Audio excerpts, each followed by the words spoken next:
Alors en tout cas, ils ont le sourire. Nous recevons ce midi Nicole Dubois. Vous êtes CPE et formée aux méthodes de sophrologie, aux méthodes de relaxologie. Alors vous proposez le coaching. On connaissait déjà le coaching pour adultes. Mais qu'est-ce que c'est le coaching pour les jeunes ?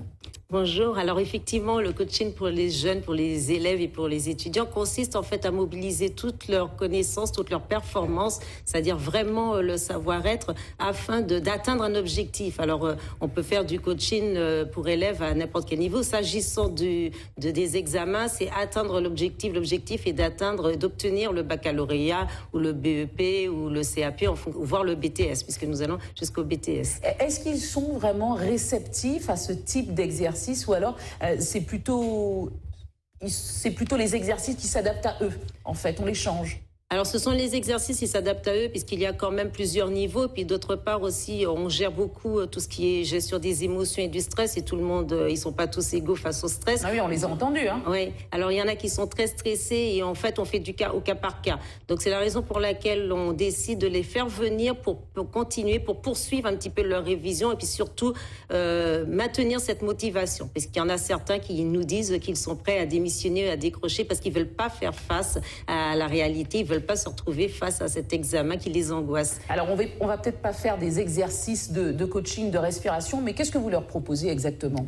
Alors, s'agissant des épreuves orales, on les met en situation, comme ce fut le cas, enfin, comme on a vu dans le reportage, une simulation. On leur apprend un petit peu la respiration, c'est-à-dire quand même à maîtriser le souffle, à poser la voix afin que la parole soit la plus juste possible, plus fluide. Et puis, d'autre part aussi, à leur dire que c'est un jeu aussi, c'est comme un théâtre, parce que c'est l'examinateur qui est en face. Donc, ne pas se dire, on est là pour me juger, on n'est pas pour me juger. Vous êtes adulte face à notre vie et vous devez vous vendre, puisque notre but, c'est quand même de former des élèves qui, s'ils ne poursuivent pas, iront sur le marché du travail. Donc, on en fait déjà des élèves prêts à devenir des professionnels.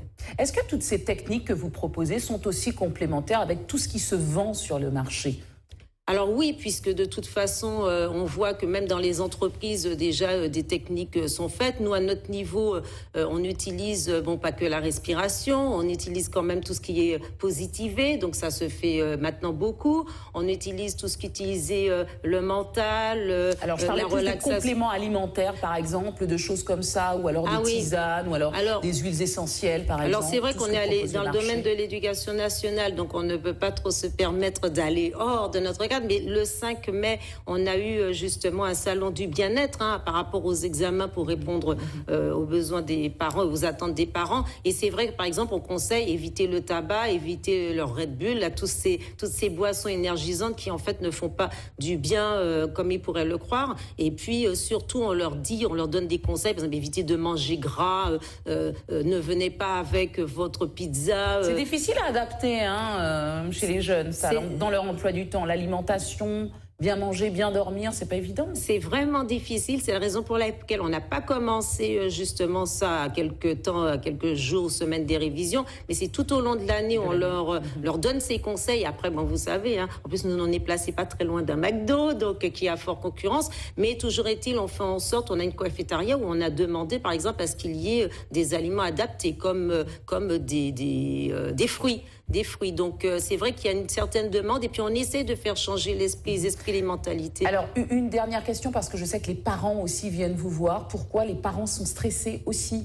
Alors, d'une part, les parents sont stressés. D'autre part, ils ont du mal à comprendre des fois certaines révisions parce qu'ils se demandent, mais est-ce que mon enfant révise ? Et on est dans une période d'adolescence. Donc, le jeune a toujours tendance à dire, je gère. Et alors, c'est vrai que le conseil qu'on peut donner aux parents, c'est ne stressez pas les enfants, mais par contre, restez ferme. C'est-à-dire, même si c'est pas vous qui allez donner la méthode de révision, mais demandez à l'enfant comment tu envisageais tes révisions, quel est ton planning, pour qu'ils puissent sentir, parce qu'ils ont quand même besoin d'une présence, mais que les parents ne soient pas, viennent pas en plus pour les stresser. Donc c'est vrai que c'est le conseil qu'on donne aux parents, parce que les parents passent le bac en même temps que les élèves. Sans doute. Merci beaucoup. Merci pour votre participation à ce journal ce midi. Merci.